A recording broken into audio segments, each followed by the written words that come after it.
July 11, 1986. Major Ross Mulhare climbs into the cockpit of America's most classified aircraft, the F-117 Nighthawk.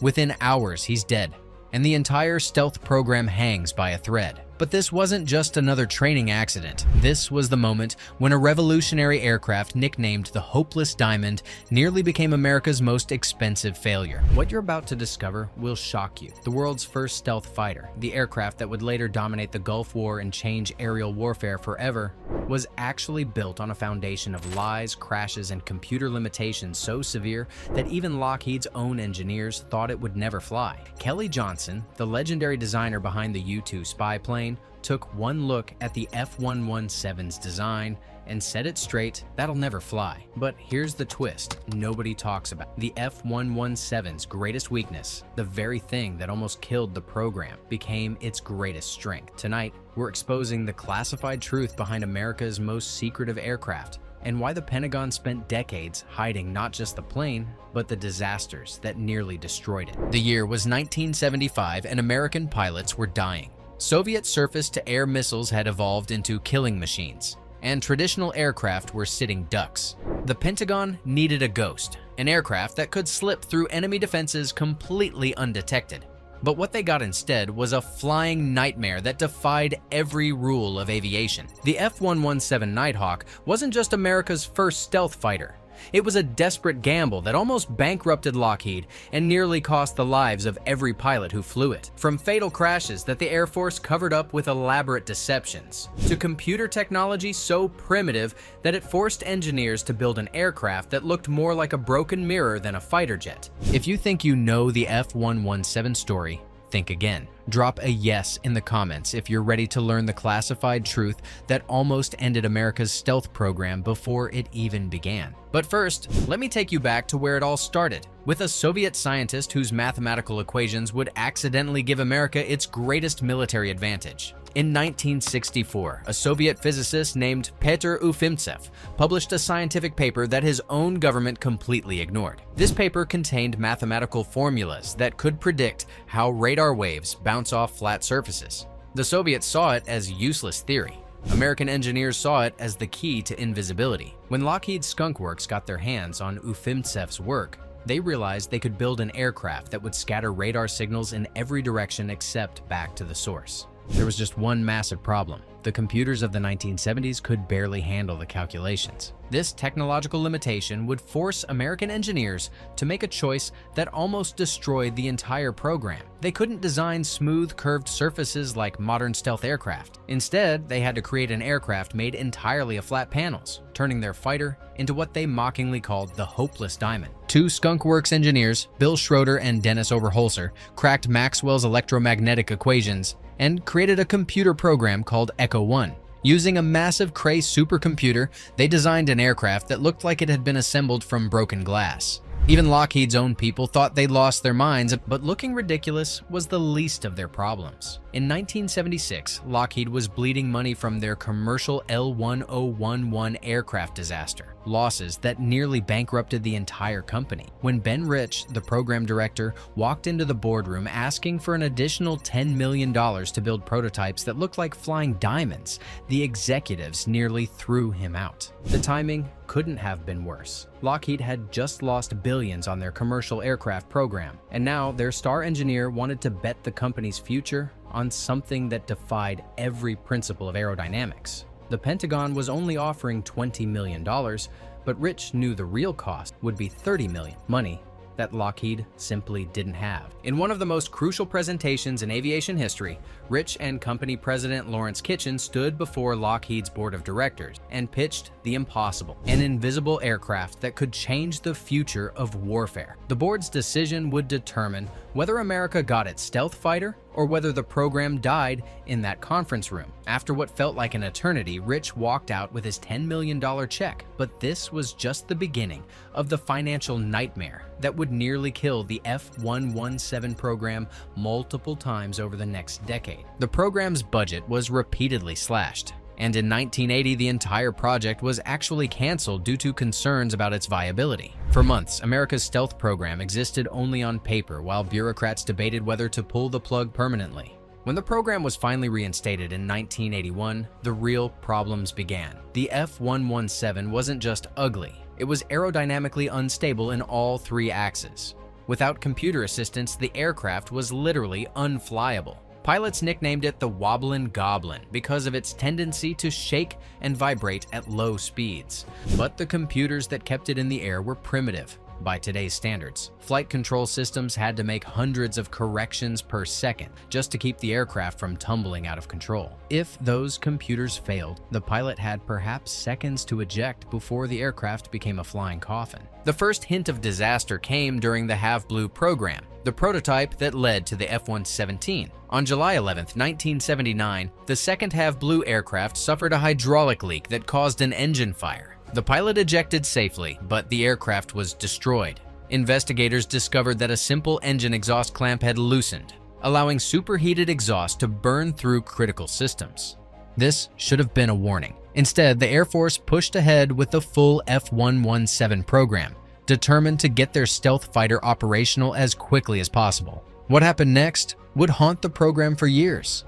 July 11, 1986, exactly 7 years after the Have Blue crash, Major Ross Mulhare, a 35-year-old Air Force Academy graduate, was approaching the end of a routine night training flight. According to witnesses, Mulhare had complained of being tired and said he couldn't shake it before takeoff. But the mission schedule was tight, and tired pilots were expected to fly anyway. At 1:13 a.m. Pacific time, Mulhare's F-117 disappeared from radar screens over the eastern San Joaquin Valley. The aircraft had crashed in California's Sequoia National Forest, killing Mulhare instantly and starting a massive wildfire that burned for days. What happened next revealed just how desperate the Air Force was to protect the F-171's secrets. Within hours, armed guards surrounded the crash site. Firefighters trying to battle the blaze were turned away at gunpoint. A military helicopter gunship circled overhead, ensuring that no unauthorized personnel could get close enough to see the wreckage. But the cover-up went even deeper.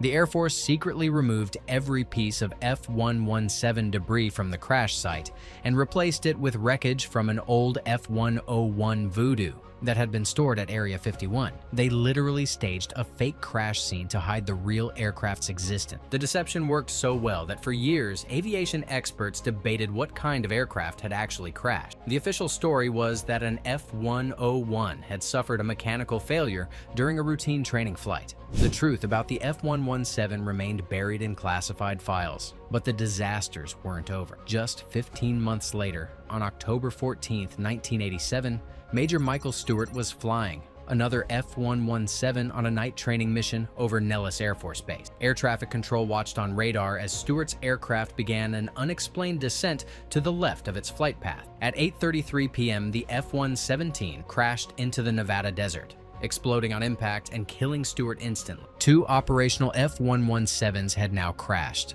killing 2 of America's most experienced test pilots. The program's critics began asking hard questions. Was the F-117 too dangerous to fly?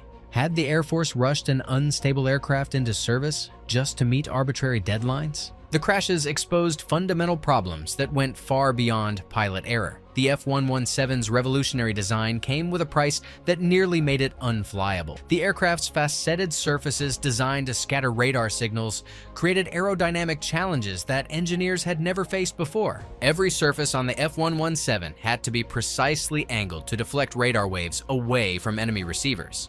This meant that traditional aerodynamic principles, smooth airflow, curved surfaces, and streamlined designs were completely abandoned. The result was an aircraft that fought against the basic laws of physics with every mile it flew. The exhaust system alone took 3 years to perfect. Normal jet engines produce a cylindrical exhaust plume that glows like a beacon on infrared sensors. The F-117 needed an exhaust system that would flatten and cool the exhaust while hiding the spinning turbine blades from radar detection. Engineers at Aztec/MCI had to develop a revolutionary honeycomb design using nickel alloy that had never been tested on an operational aircraft. Even more challenging was the aircraft's sensor turret system. The F-117 needed windows that would allow its targeting lasers and infrared sensors to work perfectly, while remaining completely invisible to enemy radar. The first solution, Gallium arsenide windows costing $500,000 each shattered during testing when a technician accidentally bumped one. Engineers eventually solved the problem by creating what they called a tennis racket screen made of stainless steel wire. The spacing between the wires was precisely calculated to block radar waves while allowing infrared and laser energy to pass through freely. But perhaps the most dangerous problem was the aircraft's flight control system. The F-117 was so aerodynamically unstable that it required constant computer corrections to maintain controlled flight. If the flight computers failed, pilots had virtually no chance of manually controlling the aircraft. After the 2 fatal crashes, the Air Force finally admitted that spatial disorientation was killing F-117 pilots. The aircraft's unusual flight characteristics, combined with night-only operations, were creating a deadly combination that even experienced pilots couldn't handle. The solution was the Pilot-Activated Automatic Recovery System, PAARS. This revolutionary system could automatically recover a tumbling F-117 and return it to stable flight, even if the pilot was unconscious or disoriented. It was the first automatic recovery system ever installed in Air Force fighters, and it probably saved countless lives. But the development of PAARS took years, and during that time, F-117 pilots flew every mission knowing that a single computer failure or moment of disorientation could be their last. These brave men, the pilots who called themselves bandits, were literally test pilots on every single flight. The secrecy surrounding the program made everything worse. F-117 pilots couldn't even tell their families what they really flew. Officially, they were assigned to aggressor squadrons flying F-5 fighters in mock combat exercises. In reality, they were flying the world's most advanced and dangerous aircraft on missions that would determine the future of aerial warfare. Despite all these near-fatal problems, American engineers and pilots refused to give up. The F-117 program survived financial crisis, fatal crashes, and engineering nightmares that would have killed any normal aircraft development program.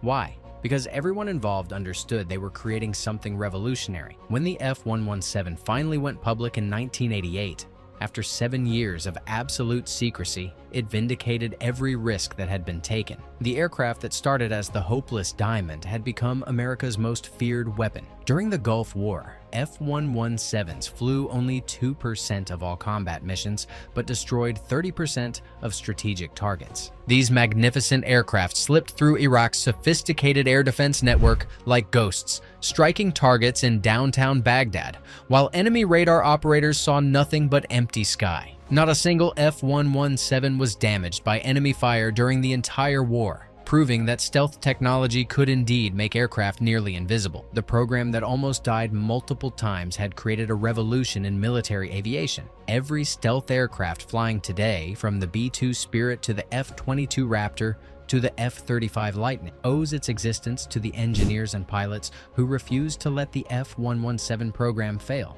The secret that almost killed the F-117 wasn't enemy action or foreign espionage. It was the combination of primitive computer technology, financial crisis, and aerodynamic instability that made the aircraft seem impossible to build and too dangerous to fly. But these apparent weaknesses became the program's greatest strengths. The computer limitations that forced the faceted design actually made the F-117 more stealthy than smooth surfaces would have been. The financial pressures forced engineers to use proven components from other aircraft, reducing development time and costs. Even the aerodynamic instability led to flight control innovations that made future stealth aircraft possible. The F-117 Nighthawk proved that America's military and defense industry could overcome any obstacle when the stakes were high enough. From the hopeless diamond to the world's most feared stealth fighter, this aircraft represents the triumph of American ingenuity over seemingly impossible challenges.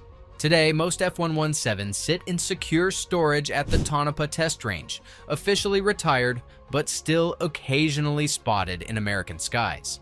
Their legacy lives on in every stealth aircraft that follows, a testament to the engineers and pilots who refuse to let the impossible remain impossible. The next time you see a modern stealth fighter, remember the F-117 Nighthawk, the aircraft that almost died so many times that it seemed cursed, but ultimately became one of America's greatest military achievements. That's the real secret behind the F-117. Sometimes the greatest victories come from refusing to accept defeat. no matter how many times failure seems certain. Thanks for watching. And if this story inspired you as much as it did me, hit that like button and subscribe for more incredible military stories that shaped our world.